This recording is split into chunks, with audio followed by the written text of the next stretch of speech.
Good evening, America. I am the big red one guy, reminding you that together we must break the machine. Massive blackout hits Cuba after entire power grid fails. Communist government blames the U.S. Of course they do. Cuba has been suffering from worsening power shortages before the grid completely failed. The entire island country of Cuba was plunged into darkness on Friday after a major power plant failed, the state energy minister confirmed. Severe power shortages had already forced the communist government to limit electricity use in an attempt to spare the power grid. State workers were sent home, and non essential industry as well as schools were shut down.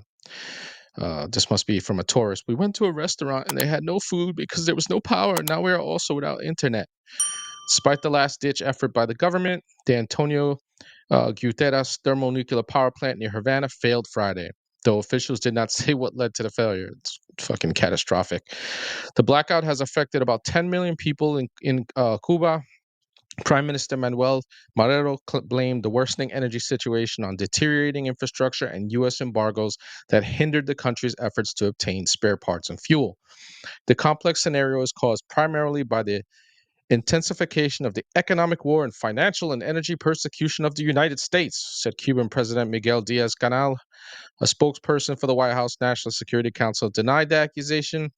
The United States is not to blame for today's blackout on the island or the overall energy situation in Cuba, the spokesperson said. That's no fucking lie.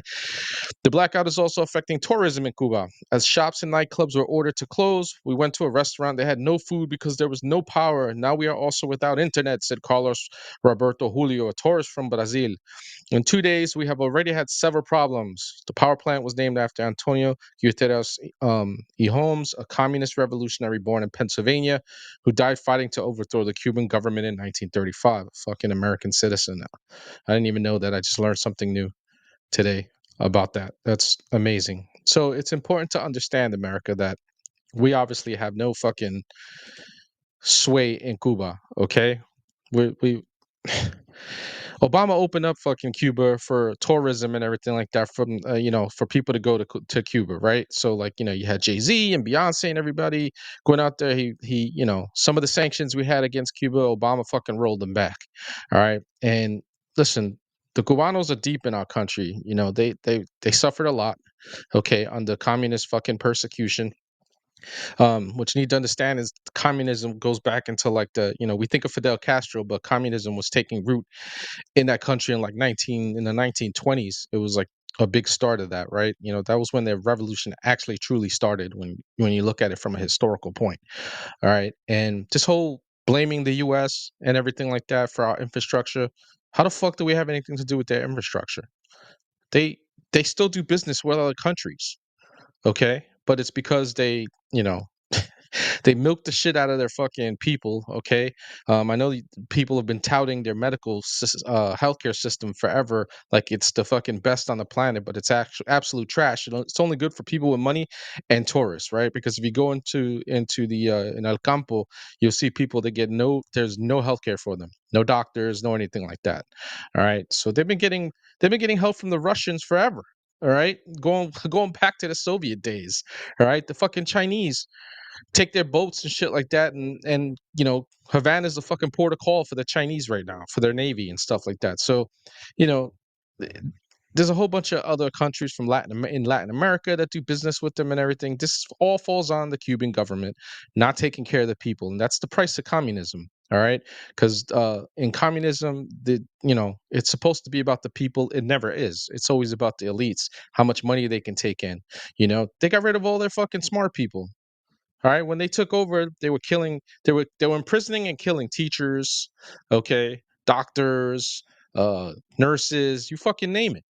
Everybody was getting it in Cuba. If you had an education in Cuba, if you had even a hint of wanting democracy, or you spoke out against the Cuban government when Fidel was taking over and he had Che Guevara going out there fucking murdering people, including people who were part of the alphabet fucking crew.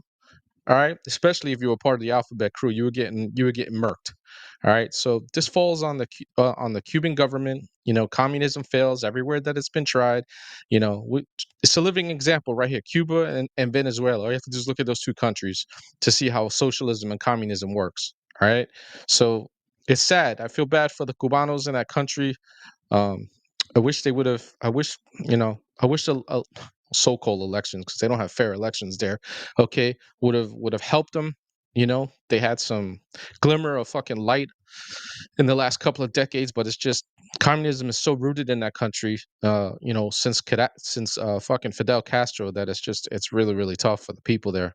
And they make their money off of tourism, right? They get the whole world goes to Cuba to chill out in Havana and everything like that, and you know that's how they make their money. And again, like I said, the Russians and the Chinese in recent decades, the Chinese have been fucking chilling in Cuba off our coast, not so far from the American coast, and they've been, putting their money into Cuba and a lot of other Latin American countries and South America. So, all through South America. So, uh, it's a shame, man. I wish the Cubanos could fucking come out of that. There's a lot of Cuban money here in the United States, man. And if the island was ever fortunate enough to regain some freedom in that country and get rid of uproot the socialist bastion that it has become and try to lean back towards democracy, a lot of Cubanos would go back and fucking open up businesses and construction companies. The Cubans got a lot here in this country, a lot of Cuban money, okay, uh, through American business and stuff like that. And listen, they love their fucking country, man. They're very prideful people. Uh, they hate this. You see, they vote Republican lockstep. There's a few fucking uh idiots among Cubanos, just like a lot of other Latin groups and stuff like that who vote, for socialism and Marxism and shit like that, and have that what I call the independentista mentality, like they're doing some sort of independence and everything by fucking subjugating other people in their country. It's ridiculous. It's really absurd when you think about it. But this has nothing to do with the United States. Communism fucking sucks. Communism has failed everywhere you go, and unfortunately, the Cubanos are fucking paying for it. And it has nothing to do with the average Cuban person. All right, this is just straight up government subjugation that has been going on since the 1950s. But that revolution's actually started in the 1920s. It just finally took root in the 50s. So anyway, don't forget to like and subscribe. Uh, hit the bell for notifications, so you know when I'm making the next another video. I am the Big Red One guy signing out, and don't forget that together we must break the machine. And God bless you all. God bless.